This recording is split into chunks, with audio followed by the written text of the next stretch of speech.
Hey, everybody. Thank you so much for tuning into this episode of Remnant Radio. My name is Joshua Lewis, and today I've got Jeff, Jack, and Michael with me. We are going to be discussing the gifts of the Spirit and how to introduce your church to the gifts of the Spirit. It's going to be an exciting episode, so you guys stay tuned. You are watching The Remnant Radio, a crowd-funded show where we interview pastors, teachers, historians, and theologians from different churches and denominations. My name is Joshua Lewis, and this is my co-host, Michael Rowntree. Together, we want to help you break outside of your theological echo chambers. If you're interested in learning about history, theology, or the gifts of the Spirit, this is the show for you. Guys, thank you so much for tuning in. It's going to be a great episode. We've got a lot to discuss today and a lot of stuff still coming down the pipe. Tomorrow, we've got a video that we are releasing with Doug Wilson. We're going to talk about theonomy and just war. And then on Wednesday, we're going to be doing a response to Chris Roseborough and his response to the prophetic standard statement that was released a couple of weeks ago. So be looking forward to those videos. And with us in the studio is Michael, who's on the far left there. Mike, it's kind of weird. How's your pool? I'm used to being the co-host on the show, but we're gonna do sort of. You're kind of interviewing me and the three of us, so I'm getting interviewed today. So this is interesting. But so excited about this episode. Excited about the episodes we have coming up. So here I am going into co-host mode. But make sure you hit that subscribe and like button. There you go. That's why I tossed it over. I was telling him to do too much. So what do we have happening today? Yeah, Josh? so today we're talking about gifts of the Spirit, church, how you introduce these things into your church culture. We have a lot of pastors who are watching, a lot of home group leaders who are watching, lay leaders who are watching, and how to infuse the gifts of the Spirit, practice the gifts of the Spirit as part of the culture of your church. Each of you are in a very different stage of life right now. You've introduced a cessationist church to the gifts of the Spirit, Jack. Jeff, you're doing the same thing, but you didn't get fired. And then we got Michael on the end, who's actually for bringing that up. Yeah, Michael's it's reaping a fresh the benefits. wound still, 30 years later. Michael's reaping the benefits of Jack's labor in the gifts of the Spirit at Wellspring. So y'all are each in a kind of a different segment, different place when it comes to the gifts. And I think it'd be interesting, even in talking with Michael and interviewing him, because I think there's a lot of people out there who are like, oh no, our church is going to be weird and unstable. And Michael's like, I never have a problem with the gifts at my church. And kind of just having that kind of discussion, I think, would be helpful for people. Let's start with Jeff. Jeff, it's the first time you've come on the show. Maybe tell people a little about yourself, who you are, and how they can follow you. Okay. I'm Jeff Wells. I'm the lead pastor of WoodsEdge Community Church. We're in Spring, Texas, which is about 30 minutes north of Houston. Founded the church in 1993, so we're about 27 years in. Yeah. And that's where we're at right now, by the way. That's where we are. That. We're in your studio. You bet. Okay. That's right. Super. Cool. Jack, you've come on the show a couple times, but maybe a brief introduction for people who are new to you. Yeah, I was a professor of Old Testament exegesis and Semitic languages at Dallas Seminary. I was a cessationist, didn't believe in the gifts of the Spirit. Started a church in Fort Worth called Christ Chapel back in the 80s. And maybe earlier than that, maybe. And the church grew, and then I started believing in the gifts of the Spirit. Ended up having to leave the church and leave Dallas Seminary. Okay, and Michael, were you all cessationist? Were you a cessationist at one point? Not really. I'll be glad to elaborate. You're a closet that. Continuationist? I was a functional cessationist. Maybe that's a closet continuation. Sure. No, I think I was more of a functional cessationist. I go to Dallas Seminary, knew Jack there a little bit, and did not ever find the cessationist arguments completely cogent, but I was a functional cessationist until I read, somewhat adjusted. The turning point for me was when I read Jack's book, Surprised by the Power of the Spirit. I think I read it in 1997 or 1998. It was out by then, wasn't it? Yeah, it was out in 93. Okay, one of our elders gave me the book. And it's kind of ironic. It gave me the book of a professor that I'd had. And God used that book to change the trajectory of my life in many ways, and therefore the life of the church. So as the founding pastor, I had, some clout. We were pretty small at the time. That probably helped. What else would I say? We were never cessationists, so that helped. I mean, from the start. On paper. What's that? You were never a cessationist on paper. No. Yeah. And I would have always said, we believe in all the gifts of the Spirit. We just didn't do anything with it. And late 90s, I read Jack's book that influenced me about the gift of Spirit, and I immediately responded very positively. I said, of course. How could you exegetically refute this? Mm-hmm. I thought he had an airtight case for all the gifts of the Spirit. So I embraced it, didn't really know what to do with it. I had a parallel influence on me about the same time. Either a year or two later, I also read a book on prayer that challenged me greatly. It was a popular book, Jim Cymbala's book, Fresh Wind, Fresh Fire. And the point of this book was the priority and urgency of prayer in a local church. When I read that book, I thought, I didn't know churches still pray this way. That's not the background of Bible-type churches. And so we began pressing into that. And I think prayer and the gifts go together a whole lot. Can I keep telling my story? Keep going. Okay. Yeah. All right. So I read those two books, and they percolated. And then in August of 2002, we had a lead team retreat before we began the ministry year. And so we four go away. We go to a retreat, the coast, the Texas coast. And we're praying and thinking, and we decide, okay, our number one goal this year, God wants us to be prayer. So we set on prayer. And I go out for a little run. And during that run, I felt like God put several things in my heart, specifics. One was we're going to change our weekly staff meeting, which was largely a business communication meeting. That's how I had understood you do weekly staff meetings. We're going to change it to a prayer meeting. So from that day, and when we got back till today, every Tuesday from 9 to 10, it's just a prayer meeting. We worship and intercede.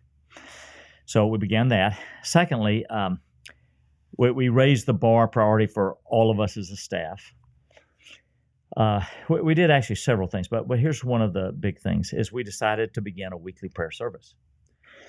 We actually had kind of a limping along service that our worship pastor started tied to worship practice, but I never went, never had to go. So we're going to have a weekly prayer service, and I'm going to go. So we start that in the fall of 2002, and we had two notable miracles the fall, healing miracles. One is one of our elders' wives had a nodule, some lump on her breast. She had seen it on the x-ray. She had kind of glanced over and seen the nodule. Goes back, we're praying for her. She goes back. The doctor can't find it. It's gone. Mm-hmm. And so a healing miracle. Secondly, we had a band director in our church who only late 30s, I think, had some kind of, I think it was lung cancer, and a pretty significant thing. And again, we're praying, and he goes to the doctor, and the doctor looks for an hour and cannot find it. So I think, for a Dallas Seminary graduate who theoretically believed in healing but never really experienced much of it, I think God was encouraging us that he still heals. Yeah. However, we weren't on a trajectory of seeing a lot of healings. I wish we would have. We have prayed steadfastly for healings for 20 years. We've seen some healings, but not near like what we want. Mm-hmm. And we pray for healings of all kind. I appreciate it. Jack, I thought last night you made a very significant statement that I leaned over to Gail and said, that's important. You said the most important healing in the church is not physical healing, but inner healing. Mm-hmm. And that resonates with me. Yeah. I have had inner healing prayer. Gail has had it. I find it much more powerful than counseling as a rule of thumb. And so we've had all kinds of healings, but not near like what we wanted. Do you feel like it's been ramping up as you've been preparing your church, teaching your church has been pursuing this? Well, I feel like it had a big ramp up in some ways when Jack came here last October. I think he came here last October. So a little more background before I finish that story. Let me tell you another story. That's 2002 from 2020. 2002 to 2020. Okay. So Jack writes this book, and it has enormous impact upon me. And then he writes this book, the next one I read, I think, Hearing the Voice of God. Mm-hmm. And that book had as much influence on me in many ways, especially the chapter on Bible deism. I think it's chapter 17 of that book, which fit me to a T. Mm-hmm. And oh, yes, God was already rescuing me from that, but that just accelerated it a lot. And other books of his I read. So it was kind of odd to me that I did not reach out to Jack. And I'm not sure why, frankly, because I loved his writings. And I heard you speak at, I think, St. John's Anglican St. John Church. the Divine. Yeah, I mean, I heard the tape.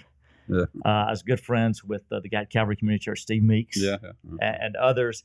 And I'm not sure why. I just didn't. But I have a young pastor friend in the area, PhD from Edinburgh University in Hebrew, who has been exposed to Jack some Taylor ends. And he said, I think he just kind of gave me the last prod. He said, Jeff, here's Jack's number. You need to bring him here. And so I right then, I called him or texted him. I forget which one I did. And it was good to reconnect. I'm glad he remembered who I was. And I told him that he's had an enormous influence on me. Would you come and speak? And he was quite amenable to doing that. I think that I have championed his writings over the years. Like if I have a discipleship group who read a handful of books, Surprised by the Power of the Spirit has always been on it. Now it'll be the next one. Why I'm still surprised by the power of the Spirit, but that's always on the list. Tons of people in our church have read it. So for 20 years, this has been marinating a little bit. We're praying for healing, but not experiencing prophecy. The real change for us was, Michael, what you two guys have been doing with the prophetic ministry on stage. That's new for us. And that would probably cause a little bit more consternation by some traditionalists who've never been around that before. Sure. Ooh. Oh, this is different. And some will really like it, and some will, man, I'm not sure about it. Probably. Yeah. We're hearing overwhelmingly positive feedback, but I know that there's some. He didn't miss any last night, so So wait I till know Wednesday. that. You'll get some. Oh, no, he's right. Miller, They missed, you're they missed last prophesying time. wrong prophecies. No, What's up with that's that, man? messed up. I'm not speaking for I the know, Lord. you can't I'm just do talking that. trash.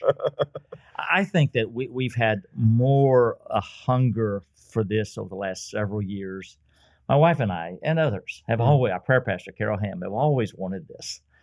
And we want it more and more. I think that when Jack, the Michaels, others came down, that just whet their appetite.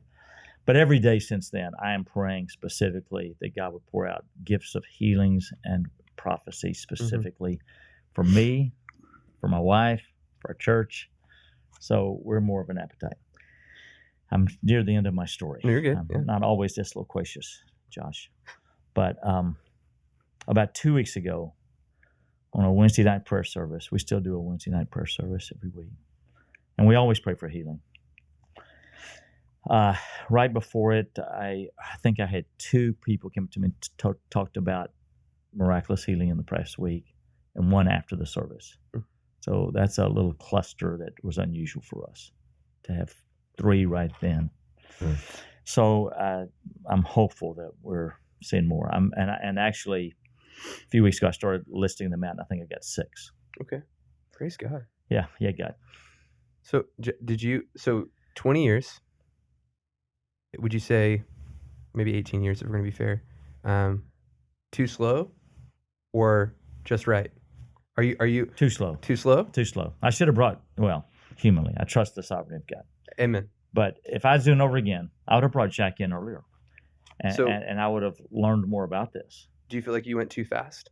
That's kind of like that follow-up question. Yeah. Oh, my church? On your church. That's how we avoided getting fired, right? Yeah. Well, I mean, I didn't know better. I'm just curious because your experience, maybe lead up Yeah, into did you that. go do Tell He your did it just experience. Tell about like you were introduced to the gifts with, I guess, even the psychologist who comes in from Surprised by the Power. It's a cool story. I think that would be a benefit for the audience. Yeah, so I was dyed-in-the-wool cessationist, believed all the supernatural gifts, and we divided the gifts at Dallas into the supernatural gifts and then the what? Ordinary. The ordinary gifts of the Holy Spirit. Mundane. The mundane gifts. Yeah, like teaching is just ordinary. But I believed that the Scripture taught that God was no longer doing those things, and that He only gave the apostles power to do miracles to show they were trustworthy teachers of their doctrine. That was our line at Dallas. Now, we got their doctrine in the Bible, so we don't need miracles. anymore. And I believed that until I got challenged by one of my heroes, who is a professor of psychiatry, Dr. John White, best-selling author. And he not only believed in healing, he told me credible healing stories in my first phone conversation with him.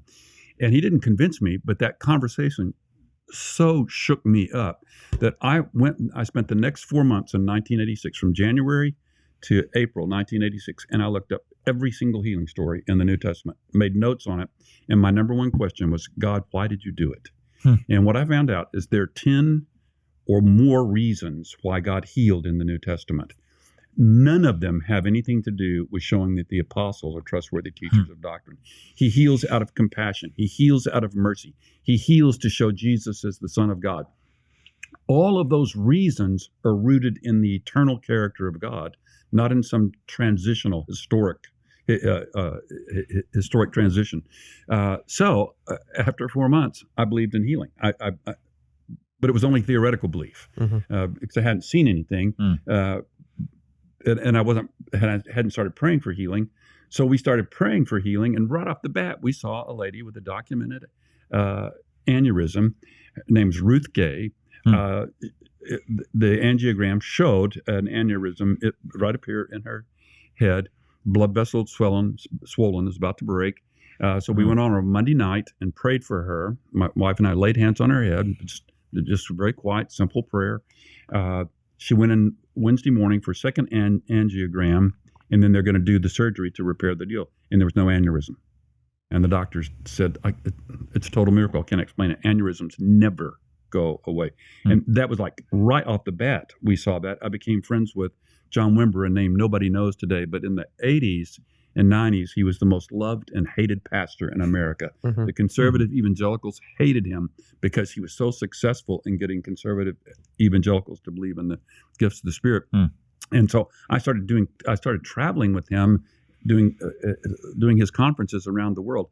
And I saw blind eyes open. I saw people get out of wheelchairs. It was like normal. It was just, and that was part of his calling in life. So I'm all psyched up, and I'm the founder of my church. And so I come back and tell everybody God's healing today, and I can prove it by the Bible. And I was totally insensitive to the condition of the people. For years, I told them God's not healing. And all of a sudden I say, hey, he is healing. Yeah, and it's amazing. And their heads were spinning, but I couldn't see their heads spinning because I was so happy about healing. And I'm like, my attitude is like, hey, I'm the professor here. This is exegesis is I know Greek and Hebrew, and I'm telling you, this is for the day. And that was sort of my attitude. And I ended up hurting people in the church.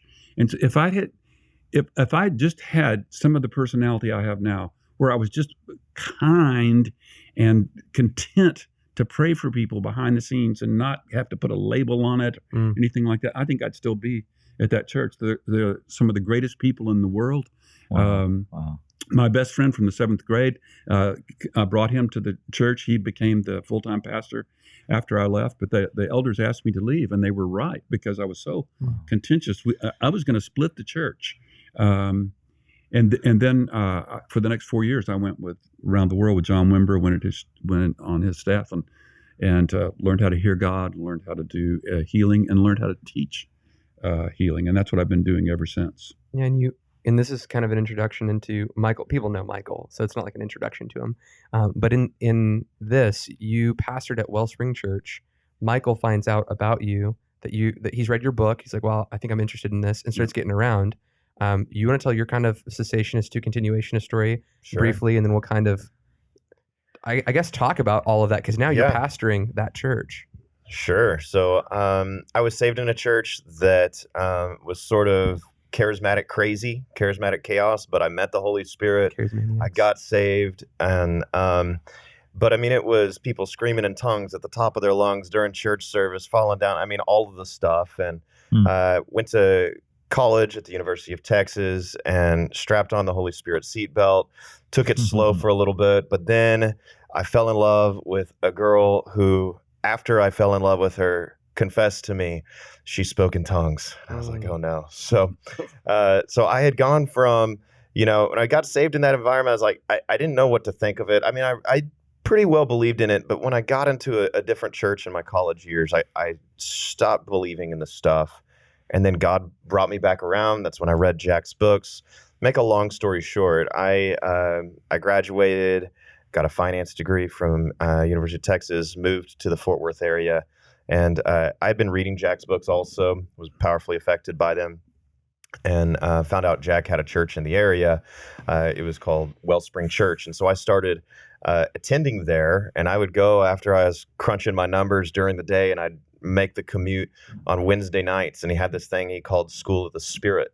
And he was training people and hearing the voice of God, training people for healing ministry. And it was an every week thing that went on probably for a year. I mean, after the course of that, like I felt like I kind of got it. And so got plugged into the church. One thing leads to another. Jack hires me as his youth pastor, ends up mentoring me like Wimber did for him.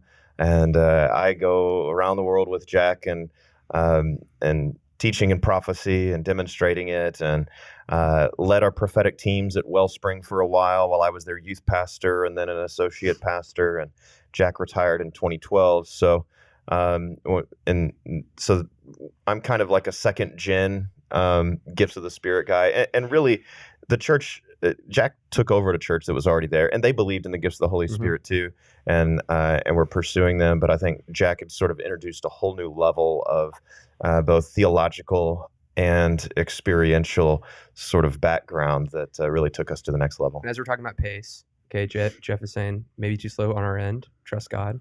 Jack's like, maybe too fast on my end, but I trust God. We'll end with trust God on all this. Right. So everyone's like, God's sovereign. And he wanted me to, to stay here. He wanted me to move on and hang out with Wimber, whatever that looks like. With the pace of Wellspring, do you feel like because the gifts are so common that they're not pursued the way that they were earlier on?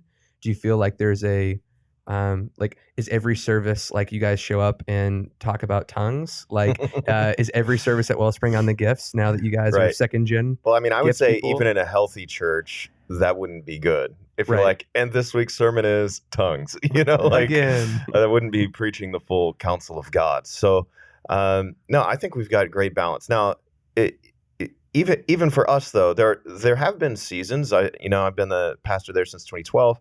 There have been seasons when it has been less emphasized, and when it has been less emphasized, we have less experience of his healing and revealing power. And there can be various reasons for that. It could be that maybe we walked through a hard season here, or maybe something and like we needed to kind of focus on certain things. I think that happens in every church. I mean, church is a family, and you kind of go through certain cycles, but at the same time, it's always been there. It's never been totally on the back burner, and usually it's been strongly pursued. It's always been pursued even, but usually it's been very strongly pursued. Every church service since I've been there and since Jack has been there, we've had prophetic and healing ministry after the service. Many church services, if we have prophetic ministry from the stage taking place during the church service. It's a very regular fixture of what we do, and we also have special services where we're pursuing it. So it is always at the forefront, and we do try to really obey the scripture that says eagerly desire spiritual gifts, especially the gift of prophecy. So it's for people who are listening, like how do we make room for this in our services? It's like prayer or like teaching the Bible, right? Like you can be in a Bible study, you can be in a home group, you can be in a corporate assembly, and like prayer is just a part of who we are as Christians. Right. And prayer shows up everywhere because that's just who we are. And if we believe in the gifts and it's part of our culture, the gifts just show up in those places. Absolutely. So if you want to be a church that's obeying 1 Corinthians 14:1 and really the whole chapter, I think, and everybody's kind of at a different place. I mean, it's one thing to like kind of transition there, but like I think the healthy expression will create space for it in a Sunday morning service.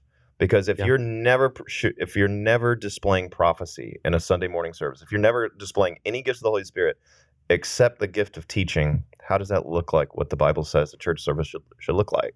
So Jeff, Michael had just said, there are times where we're teaching on it, and as we teach on it, we actually see it becomes more of an emphasis. We see more of those manifestations.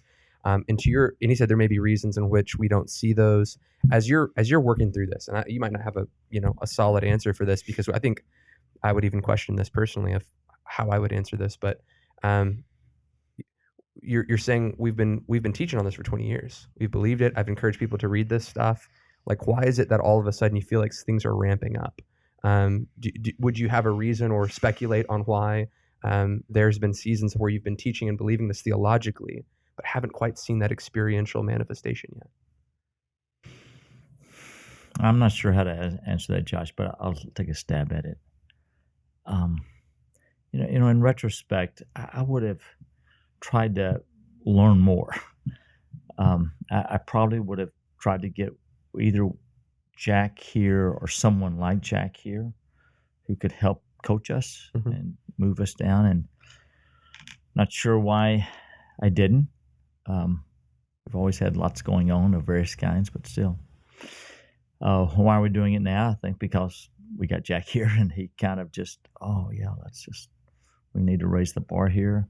Always desired more healing. I don't think I've been around prophecy enough to know what I was missing.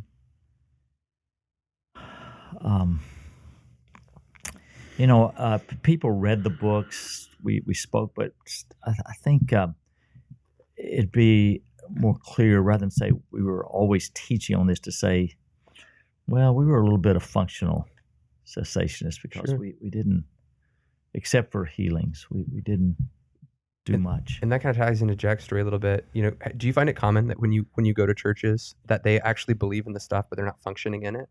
That they need someone to come along, just like you had someone who came into your church and actually showed, look, people get healed. That's actually a necessary part. That theology is a good foundation, but then that experience is a manifestation of the Spirit. Yeah, 25 years ago, I would say the average conservative evangelical church did not believe in the gifts of the Spirit, and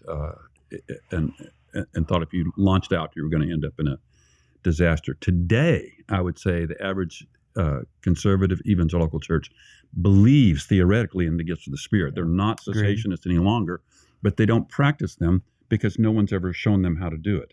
So, I mean, how is someone going to stand on a stage and teach if they haven't had a model doing it and showing them a profitable, healthy model? Well, the same thing is true with the gifts of the Spirit or prophecy. There's some really unhealthy models going around. But once you can show people this is how you pray for the sick, this is how you do prophetic ministry, and then you have to make a place for it in the service when you're gathered together, and the service doesn't have to be about prophecy, it doesn't have to be about healing, but there needs to be a place in the service for that, or people will never do it. And Sunday morning is not the place to learn the gifts of the Spirit.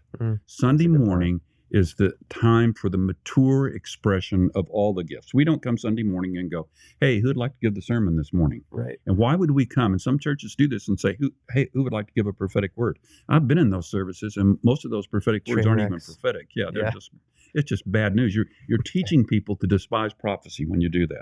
Yeah. So we want Sunday morning to be the mature expression, but then you've got to have some place in the church where you're teaching people how to hear God, how to move in healing, and that's the home groups as far as I'm concerned. I get all the home group leaders together, and I teach them how to do a home group where you can show people how to hear God, where you can pray for the sick. And so every time the home groups get together, you have a little practice time. You also can do other things, but you always have a little practice time hearing and healing. So we do it, Wellspring? Yeah, absolutely. Our small groups, we practice prophetic ministry, and so we have a number of avenues to begin.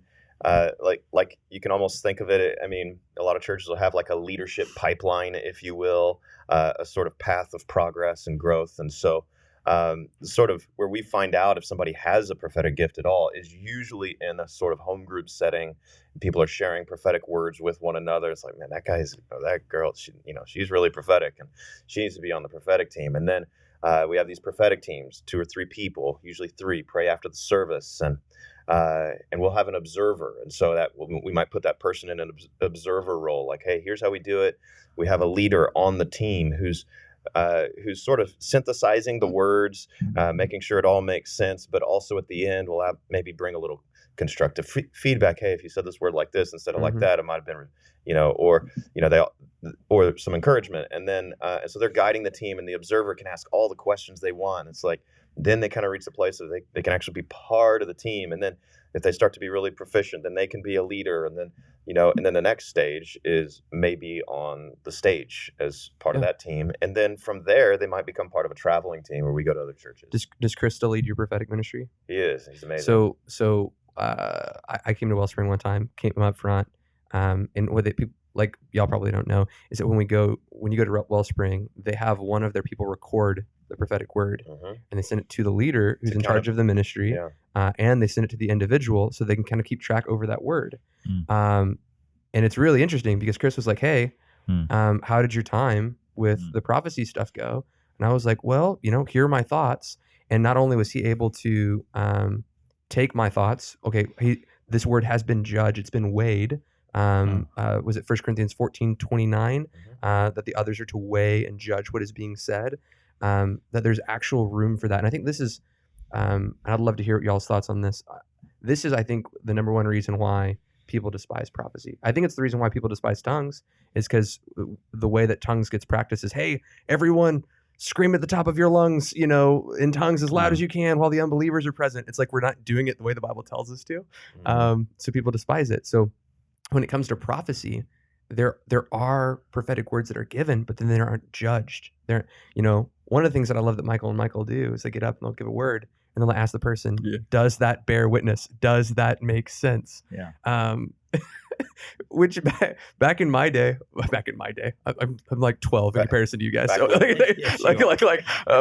back when I was in the Pentecostal movement, that was unheard of. It was like, thus saith the Lord, da da da da da, and then walk off stage and don't ask any questions because that might make no sense to the person who heard it. We've seen it in churches where someone will get up and they'll just read like a notebook paper where they just like have all these prophetic words for the church. They just read them off, and then they just go and sit down. Nobody there's no judges. Proving, there's no discerning. It's just read the notebook paper and that's it. So part of the thing that's so bad about doing that is it's like you're there to look good, and you don't want to have someone to give a word and then turn out it's not true. If you're really truly prophetic and you want to help people, you want to know if that word's true. I want immediate feedback because I want to know how I'm doing prophetically. And if I missed it, then I want to find out, why did I miss it? What was going on? And so the goal is not to look good. The goal is to really help people and also improve in your gifting. I mean, like when we teach, there's an objective reality in the scriptures, and I could teach something in error, and Michael could come up to me and be like, dude, that was stupid. Don't ever do that again. Right? Like there's an objective standard. And with prophecy, we're just holding ourselves as equally accountable in that we're judging that word. Have you had those kinds of, like, first of all, I want to know about your on-ramps. Like, how are you doing home groups? Like how are you? We do have home groups. Is that how you're introducing this? Not really. We haven't, but we're going to learn more about that. Okay. I think our Wednesday night prayer service has been the main place, but sort of like you and Michael talked earlier, we're always praying. Sure. And that includes always praying for healing. Yeah. So at every opportunity, we have a bit of our culture, we call it pray now, that if somebody asks for prayer, you pray right then. Yeah. So in all of our settings, we pray. Yeah. So since we came in, was it October, November last year? October. It was October. I think. Have people been stepping out with words since that was probably, you said, the first time you've seen words like that? Well, a little bit here and there, but not much. Okay. And not from the stage at WoodsEdge. A little bit. Some stuff in the background? A little, yeah. In terms of since October, have we had some words? Yeah, we've had a few, but not like we want. What's your... What's the number one thing that you're like processing right now? Like, hey, because I think there's pastors out there who are watching and they're like in the same place that you're in.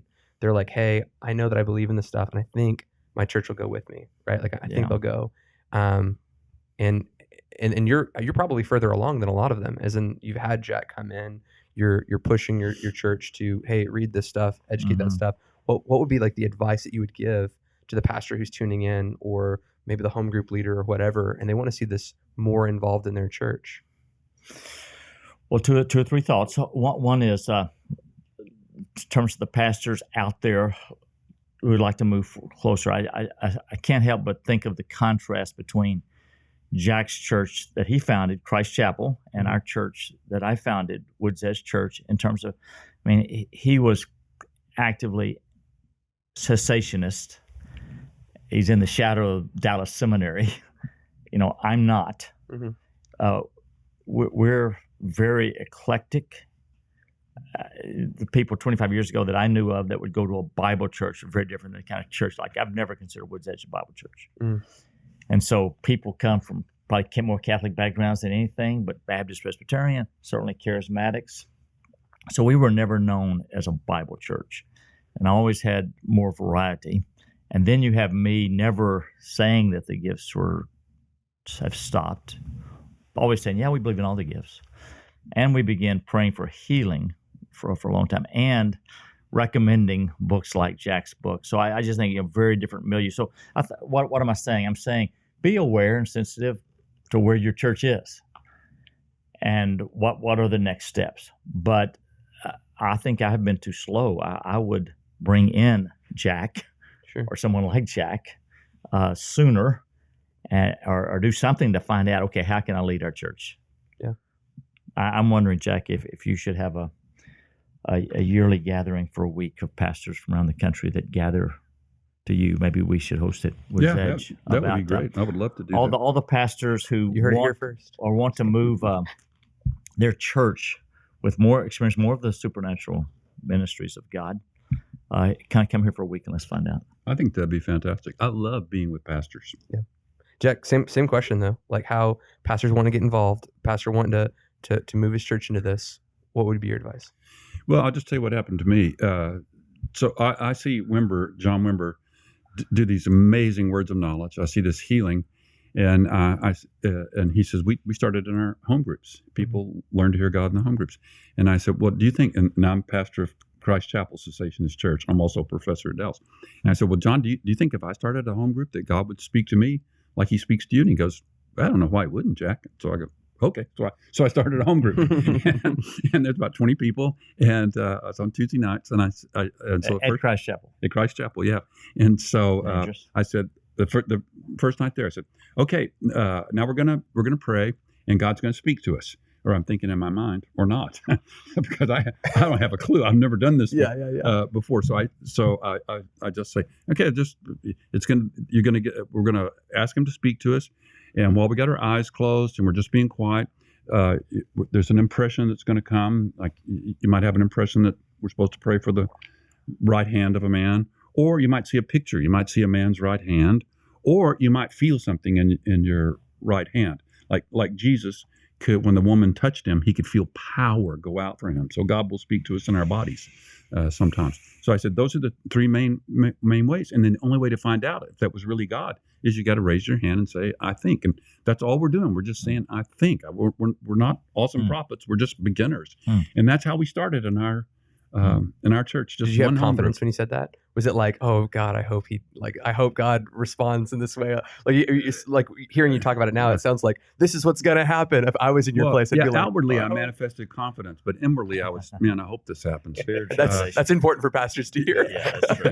Yeah, but you took risk. You're willing to take risk. I feel like in retrospect, I could take more risk. I should have taken more risk, which is unlike me because I'm not known as a patient, gentle, and slow guy. Jack gives his experience at Christ Chapel. That's the kind of way I've done much change around here. I'm kind of known for the fast change guy, but I don't know. It's been slower this. I told everybody, hey, you don't worry about failing. It does. If you get something, you just have to speak it out. So I close my eyes and immediately I have an impression that somebody's left elbow needs to be healed. And I won't give it out. I chicken out because I'm afraid. I tell myself, well, you're the leader. If you get this wrong, it's going to hurt everybody's faith. But I just didn't want to look bad. Yeah. And and so we had 2 or 3 more accurate words, and we actually had 2 immediate healings that night. So I get home and I say, Lisa, I had a word about a left elbow. I was afraid to give it. And she goes, I had the same word and I was afraid to give it. And so we apologized to the Lord and said, Lord, I promise I won't do that again. Please don't reject me. Give me one more chance. Take your Holy Spirit from me.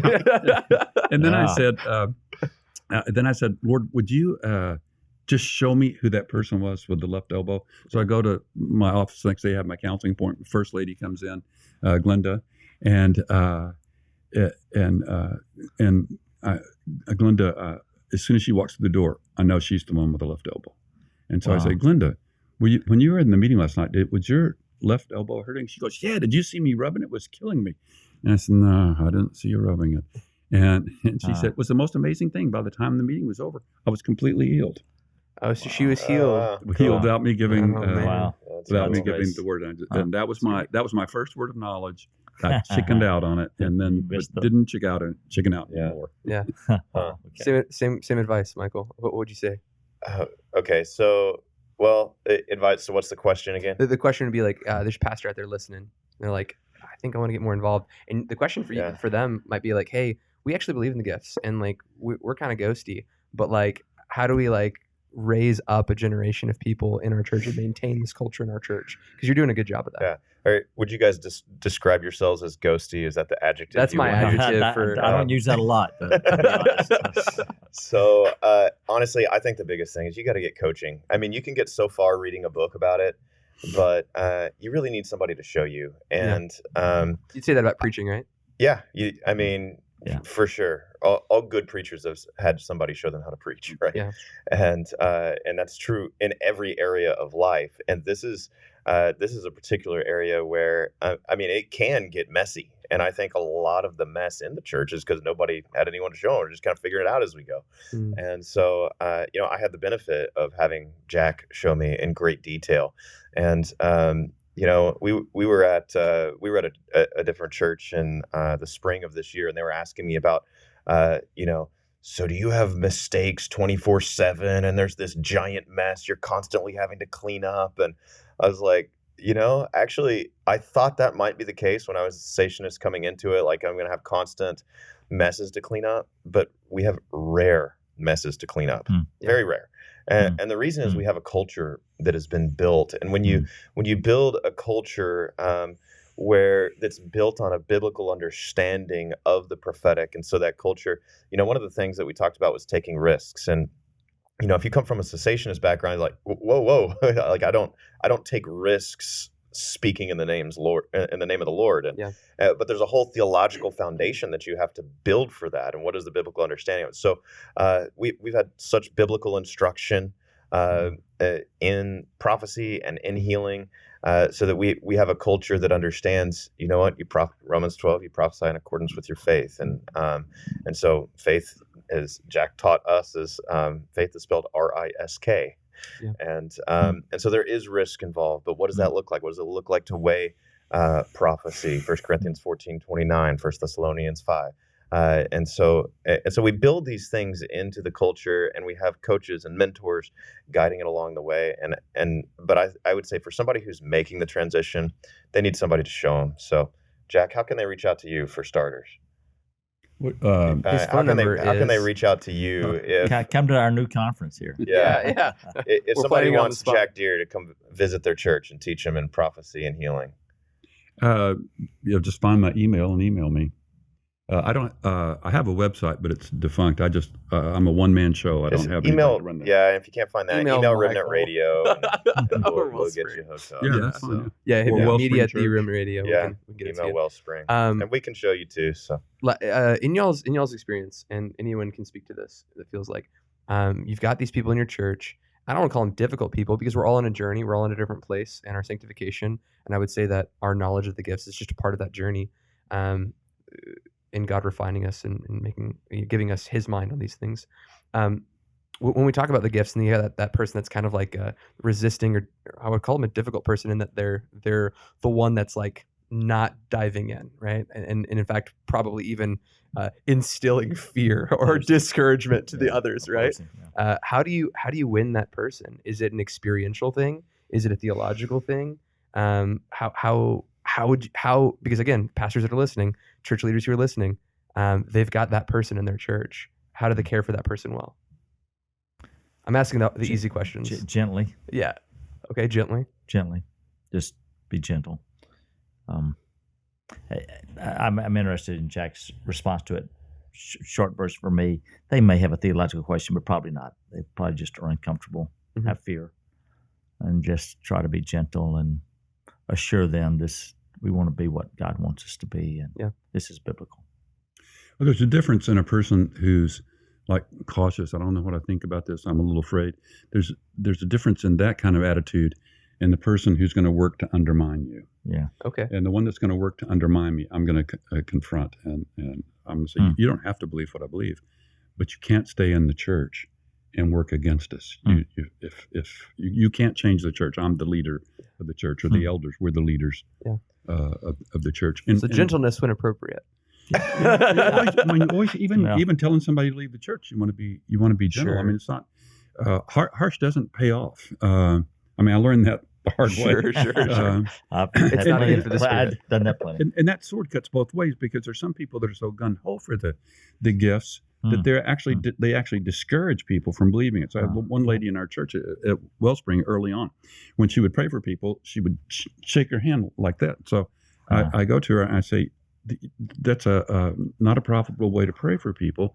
We have a lot of conservative evangelicals that come here to kind of take a look at the gifts, and they're already scared. And when you shake them like that, they might think it's the devil. You can't pray like that. And she said, well, that's just the way the Lord uses me. And I said, well, I'm not debating that. I'm just saying you can't shake people in this church. Yeah. And she goes, that's the way the Lord used me. I go, well, let me just say it again. Totally fine, however the Lord uses you. You can't pray that way in the church. Right. And so she ended up not being able to pray for people in our church. She would not give in. So I just said, you can't pray for There's people. a great example of setting a culture, because when that culture is established, we've had a lot of people who come into to Wellspring where they maybe come from maybe an extreme sort of Pentecostal type of background, where those kinds of things are commonplace maybe every single time. And they either say, okay, that doesn't really work in this culture, and they become part of how Wellspring practices ministry. And one of the things that I learned is, like, charismatic doesn't mean it has to be weird. Like that That's right. and it's not to discount that sometimes God does unusual things. Sure. But there are also times when people just act weird. They want to be because they think spooky. weird is spiritual, right? Yeah. And so when you build a culture where it's like, hey, spiritual doesn't have to be weird. Like, you can be just like a normal person praying for healing. And so Jack's exhibiting that and what he said. And so you guide that over the course of time, and people either say, okay, I want to go to a weirder church, or I'll be less weird when I pray for people. It goes one way or the other. Hopefully it's the latter. Okay, I want to ask a question though. Jack, what would you recommend to somebody who has, say, a split elders team where you've got maybe some hard cessationist, maybe, or kind of just a mixture, hard cessationist, soft cessationist, pastor who really wants to steer his church in that direction, in the direction of the gifts? What would your recommendation be to that pastor? I think to be really gentle, understanding, but that's an untenable situation long term. You can't have an elder team that's going to stay split forever. So somebody's going to have to leave. And if the pastor believes in the gifts and is pursuing the gifts, and some of the elders are with him in that, then the hardcore cessationist is going to end up having to leave the church if he doesn't change.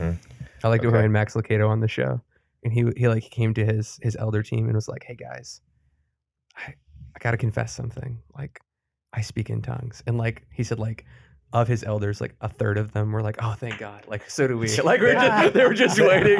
Like, they all just busted out in tongues. Yeah, they all just and the Spirit hit them all in the upper room. No, but they were like, "Oh, thank God!" And the other ones that he thought were going to be like resistant to it were like, "Okay, well, we'll hear you out. Like, we like you. We know your character. We know your theology. Like, we've got no reason to distrust that this is authentic, though that we are, this is not something that we're used to. We do trust you. We like you. You lead us well." So again, having good character before you talk about the gifts is a helpful thing too, right? Like, so your church trusts you in doctrine and in character, and they're like, I think we're willing to follow you into this space. That would be good. You were going to say something as I talked about Lucado? No? Okay. Anyway, so I think this is probably a good place to wrap up as any. And thank you guys for coming on and talking about this. I know this is Josh. It's an interesting conversation, and I think it's fruitful for pastors to know that, like, even with guys who do the gifts all the time, me and Michael will sit down and talk, and we believe in the gifts, do a weekly show on the gifts, and we'll get to a little snack where we're like, I don't know. Like what we'll just admit, like we've been doing this for at least a decade longer, you know. We do a weekly show on it. We talk to all of the theologians. We read all the books on the charismatic gifts, and we just go, there are still those subjects. There's still those areas where we go, man, we could be wrong about this, or I don't know about that. And we have to send an email. You know, we have to do our homework. And I think it's okay to be in a space where it's like, I believe in the gifts. I want to go after the gifts more, and I just don't know how to do it. And having those kinds of conversations, having conversations like this, and inviting people who've been down that road. I think, man, how fruitful would it have been? You know, have you had more than just a John Wimber? I mean, how many people were pioneering, you know, bringing cessationist churches into continuationism back then? Now we've got, you know, we've got a Jack Deere, we've got a Wayne Grudem, we've got a Sam Storms, we've got a Craig Keener, we've got R.T. Kendall, we've got the scholars who've done the legwork for us in talking through these things. And we need to have another generation of guys come up under this and learn how to get the stuff done. Yeah, and I just want to make an exhortation to church leaders and pastors that, I mean, the church, if you really think, I mean, if you want to go back to Azusa Street where, you know, it's like that big Pentecostal outbreak, and you go to today, I mean, how far the church has come in actually a short period of time when you think about, when you talk about the scholarly, and Jack, you talked about a few moments ago, about how, like, you know, 30 years ago, the majority didn't believe. Yeah. Now the majority believe, but it feels like the church is largely in this position of like, I believe, but I don't know what to do. And so I think that's the next stage of pioneers that we need, is people who aren't content to just be like, well, I believe, okay, whatever, let's just church as usual. We need practitioners. We need people going for it, and we need more coaches to rise up. Those of you who are more experienced in these things, and we need pastors and leaders and elders who are bold enough to lead their church into a new frontier, into the I had a pioneer in Jack Deere to kind of lead the way for me, but that next stage of pioneering work, I think, is getting more and more churches theologically grounded and building a culture and actively pursuing the gifts in a healthy way to kind of get rid of some of these abuses. Praise God. I like that a lot. That's a good note. And it's a good note to end on. Man, sorry, I go back to co-host mode. Do it, man. That's the way to do it. That's just closing thoughts. For those of you who are watching, you enjoyed this episode, man, we'd encourage you to give. If you've been blessed by the ministry, there's links in the description. You give on PayPal, give on Patreon. There's some really cool stuff on Patreon. Michael and I are doing kind of foundations of the Christian faith. We're doing a book a book club on Kingdom of the Cults. Anyway, so check it out every Saturday. Kingdom of the Cults. It's fun. Yeah, but those links are on Patreon only. If there's something out that we've released on Patreon, you can't afford $5 a month, we're going to help you out. Just send me an email at media@theremnantradio.com. We'll send you anything that you want. But it's just a way that we help support the channel. So we would appreciate it if you give on there. Anyway, blessings, guys. Make sure to like and subscribe to the video. And we'll see you tomorrow with Doug Wilson. Blessings.